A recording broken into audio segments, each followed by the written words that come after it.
So we talked about cornerback to an extent. We talked about Fitzpatrick to an extent. Not in detail, but there is a question about our roster. And just in general, uh, there was a CBS article that said Washington had a top 10 roster. Now, I presented the question to y'all before the show and said I don't agree with it, but I think a fair question so it can be a conversation is, do they have a top 12 roster? And I'm gonna present it to y'all that way. Like, is CBS on to something? Like, is Washington really that good on paper?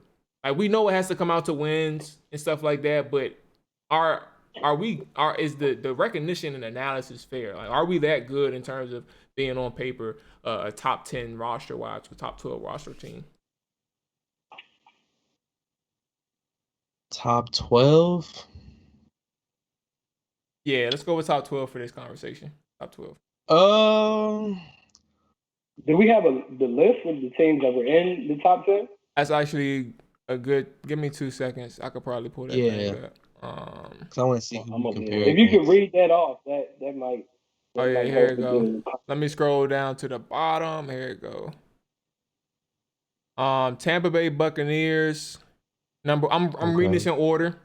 Tampa Bay Buccaneers, Kansas City Chiefs, Green Bay Packers, Seattle Seahawks, Baltimore Ravens, Buffalo Bills, number 6. Okay.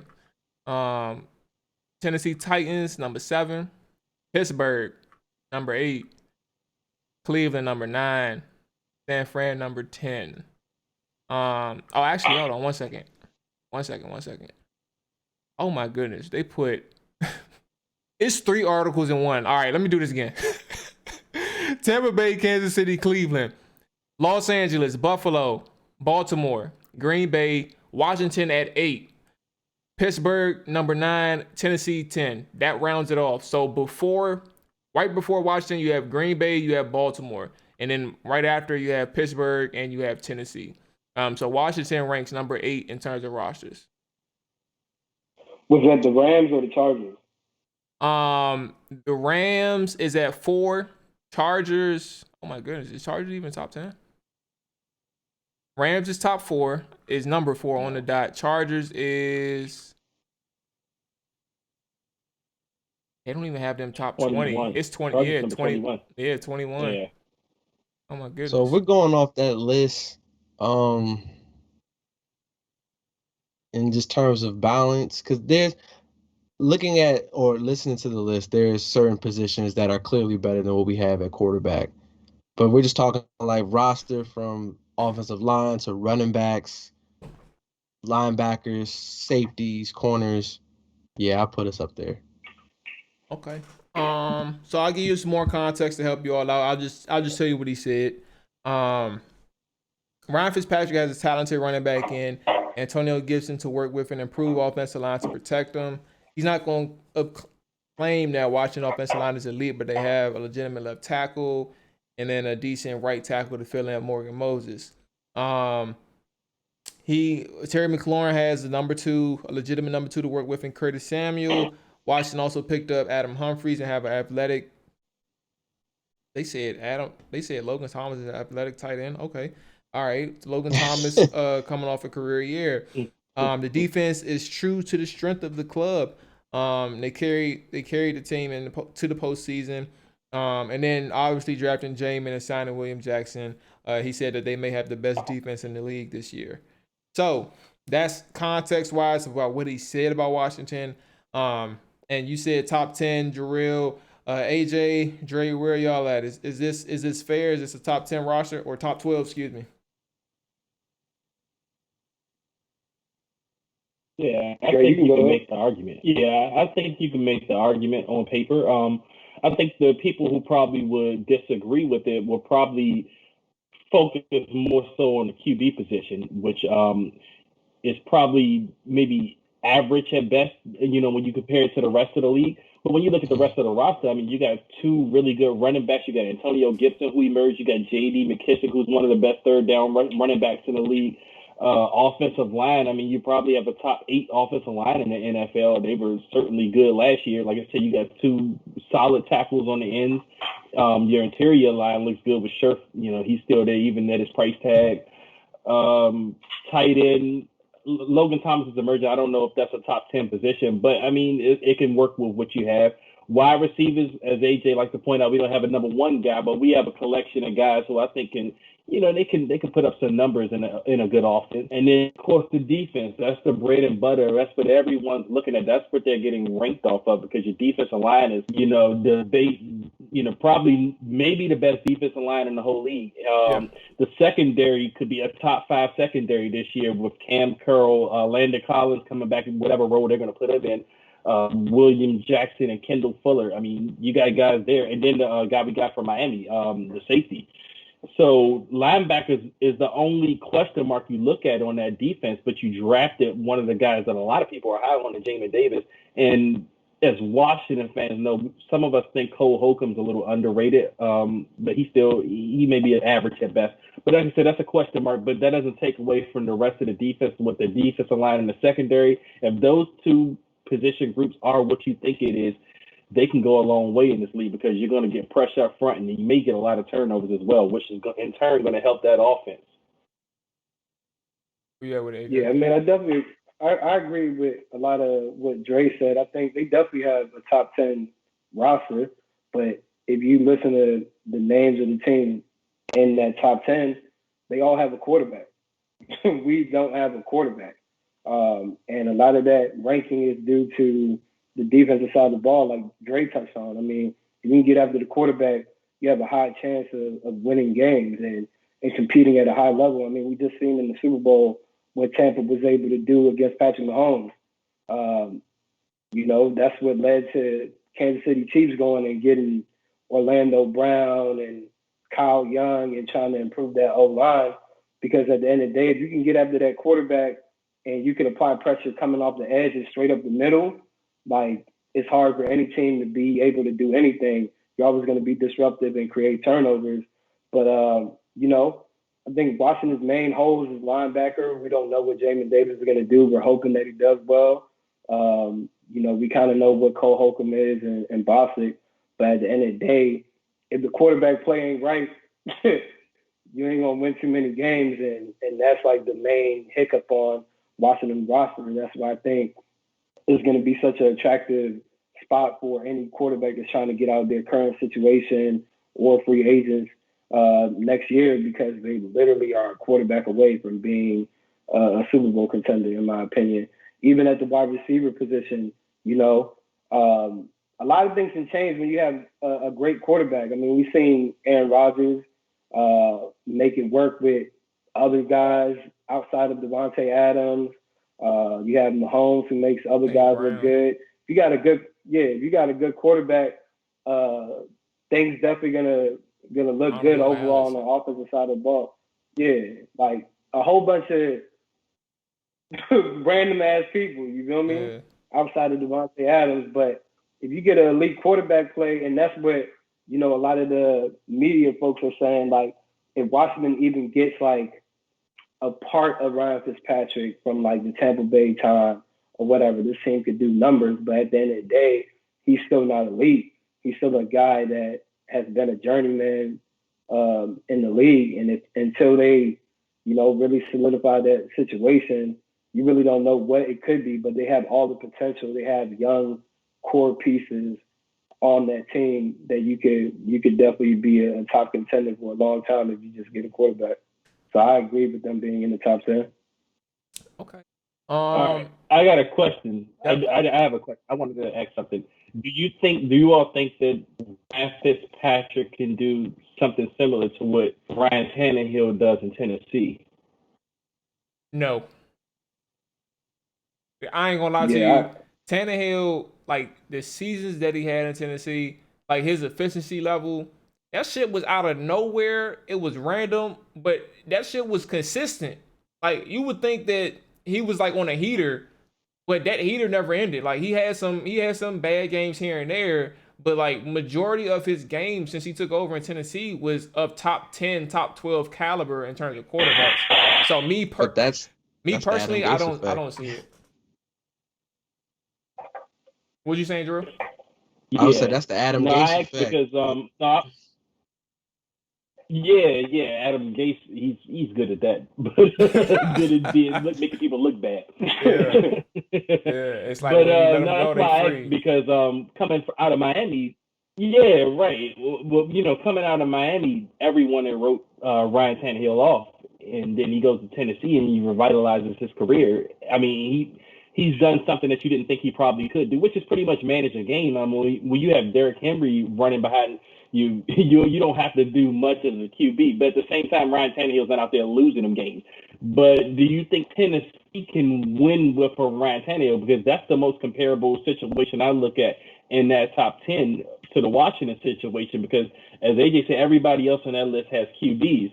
But when you look at the two oddballs, you look at Tennessee and you look at Washington, you look at Ryan Tannehill and you look at Ryan Fitzpatrick, you wouldn't put neither one of those guys in your top 15 QB list.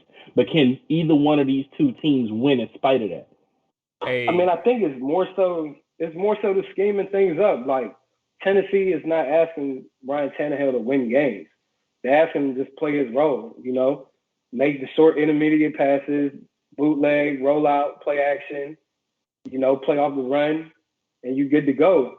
Now, I don't really know enough about Scott Turner to know what he's going to do with Ryan Fitzpatrick at quarterback.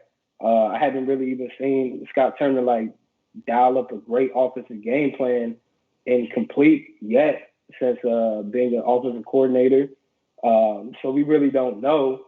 But even Tennessee being on that list is wild because, I mean, I don't think they have really any key pieces on defense. I like their free safety. But, I mean, I think a lot of that is due to Derrick Henry now having Julio Jones. But they don't really have, talented pieces on their team. But it really just boiled down to scheme. That's why having a top-tier offensive coordinator matters so much. One that doesn't just stick to their system. They actually play the guy's strengths. So it just really depends on how that plays out. But I think, like I said, when we had John Keim on here, Ryan Fitzpatrick is who he is. You know what I mean? He's already been doing it within OTAs, throwing the ball in the double, triple coverage, getting picked off, forcing the ball different places. That's who he is. So if Washington fans are comfortable with that type of quarterback, then get prepared to lose some games because of that as well. Hey, I'm as much as I respect, Tannehill, I don't disagree. You gotta accept. First off, everybody in the chat and people who are here live, appreciate y'all tuning in. If y'all think, Washington, or if y'all want to comment, y'all thoughts on Washington being a top 10 roster, let us know. Type in the chat, let us know something. But yeah, I don't disagree with AJ, man. As much as I am a person who, I think that he was one of him and Jameis Winston, it came down to in free agency. Those are the two most QBs of QBs that we had available to us, technically available. Jameis was going to go back to New Orleans, it seemed like. But those are the two that you're really gunning for if you want a quarterback to operate your offense. But they're also the most volatile. So AJ is right. If you're expecting the bombs away guy, the person that's going to be giving your receivers a chance, there's a negative side that comes to that too, and those are the turnovers. So because I know you asked that question, Dre, which is a really good question. You also, you didn't give necessarily your opinion on the sense. Do you think he's capable of having a Tannehill season, or is this something that you're still thinking about? And I have to. No, I have to agree with AJ in the sense of it depends on the scheme because it is true that Ryan Tannehill isn't asked to do much in the Tennessee offense, but you can still they've been close. They've been close enough to that conference championship game or the Super Bowl or whatever with what they have, and they added to it. But Ryan Fitzpatrick, I don't know because I don't think he's that type of QB. I don't think he's just a game manager guy. He's more of a gambler type of QB. So I'm not sure. He's actually a QB that can lose you games. He can win you games too. Like, I don't know how many games he can win you, but he can also lose you games with his style of play. But I did want to say something else on AJ's point about Scott Turner. I think his best called game where he showed the best flashes was that Cowboys Thanksgiving game. I thought he brought a lot out of his bag in that game, and you saw the offense moving at will. And my favorite play of the season came in that game. I don't know, I forgot what they called it, but remember when they did the direct snap? The fumble Rooski. They did the direct snap thing to J.D. McKissick, and no one knew he had the ball. But that's the type of creativeness I wanted to see out of him more this season. So maybe we'll see that more this year with more pieces, and also with a QB he could trust, because remember, he played a lot of those early games with Dwayne Haskins, who just wasn't ready for the moment, and he also had a one-legged Alex Smith for a lot of those games as well. But I mean, Dre also, it's going to sound crazy, but Stevie Wonder could have called plays against Dallas defense last year. Like, hey, I was about to say, you ain't about to find another team as bad as them, bro. That thing was wide open. So, yeah, I mean, I don't know. I mean, they did have a horrible wait and see. Yeah, it's just wait and see. I mean, we'll get a good glimpse in the next couple of weeks when training camp opens, when we really get to hear about the reports of the installation of the playbook even more. So we'll see how the fans react when they start hearing. Well, he gets credit for the Tampa Bay game too, right? To get a guy off the street ready for that playoff game. I think he get a little credit for the Tampa Bay game too. I wasn't impressed with that, because at the end of the day, it's like I said, it's Gardner Minshew. I mean, it's Gardner Minshew once again, bro. Like, if you haven't seen this person, you don't have tape on them, you really don't know even what to expect. Washington didn't know what to expect out of Taylor Heineke. You feel me? It just so happened, but people raving about it like this motherfucker threw for 400 yards and they won the game or some shit. They still lost. Like, and he really ain't do shit. Like, I mean, I applaud the effort diving in for that TD, but I mean, I ain't gonna lie to you. He had some good throws that was dropped. Like one of that first jump, the Cam Sims. There's a lot of open men on that game. Yeah, so I get it. I'm just saying we gotta give him a little bit more credit. Heineke side. Well, Scott Turner too, because he drew him open. But Scott Turner, that's what I'm saying. Because there was a lot of players open in that game. But also, that's Scott Turner's boy, so he know him in and out. Like, they work with each other all season, all of that. So he should dial it up for him. You know what I mean? It should make sense. But at the end of the day, it's not about working with your boys. It's about working with what you do have at hand and making that shit work. That's what makes a great offensive coordinator. So, like I said, it's wait and see, but I'm not expecting too much out of Ryan Fitzpatrick. Yeah, I agree. I already know that man gonna throw a couple pick sixes in the game, and we all gonna be everybody gonna turn on him.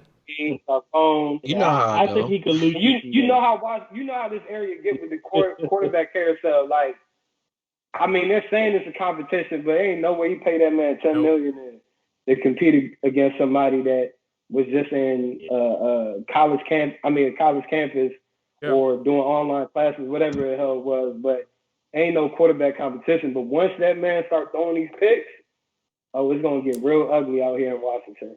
Hey, and that can really change a lot of the direction of the team's season. Yep. And that ain't going. That's going to be earlier than we could probably imagine, because we say that every year when it comes to a quarterback competition, right? But this year is going to be different, man. Heineke already got a fan base behind. Speaking of which, not to cut you off, Jamal, but I just seen a tweet that you all are like, because this is on topic. Chad Johnson disagrees with you, AJ. He says that remember this tweet. He said Terry McLaurin and Curtis Samuel are going to go crazy with Fitzpatrick at the helm. And he said Fitzpatrick is an aggressive QB that takes chances and will improvise at the line of scrimmage. And these two have the skill set that makes his job easy. I guarantee their production is bananas. No hat, no cap. No hat, no cap. That's interesting. I mean, it'd be cool to see, but like, I don't know. I'm just like, let me see week one, or let me even see a preseason game. Like, be able to understand what's going on a little bit better, because even when Scott Turner and Rivera had Curtis Samuel in Carolina, he ain't do shit. I was surprised they even wanted to go bring him back. Like, he didn't really do shit. He had his best year last year without them. So it's kind of like, bruh, I don't really know what they about to do, but it'll be interesting. Yeah. Stezo, like you said, Ocho knows best sometimes, you know. I give him that respect. But I'm not gonna lie to you, Dre. Before you said that, or before you mentioned that, I forgot what I was gonna bring up. So if y'all don't have nothing else to talk about, if y'all have nothing else to talk about with the Fitzpatrick stuff, we can keep. Oh, that's what it was. We ain't about to wait till preseason. I mean, till regular season to hear these. Heineke already has a fan base behind him. So anything that you hear in training camp, there's gonna be clamoring for him. Anything that you see, any videos, anything where Fitzpatrick doesn't look good in preseason, it's going to be that fan base that Heineke group that comes knocking. It's going to be loud, and we're going to worry about why the hell he isn't starting yet, things like that, you know. So we shouldn't be surprised around here. Just basically to reiterate what everybody all just said. So it is what it is, man.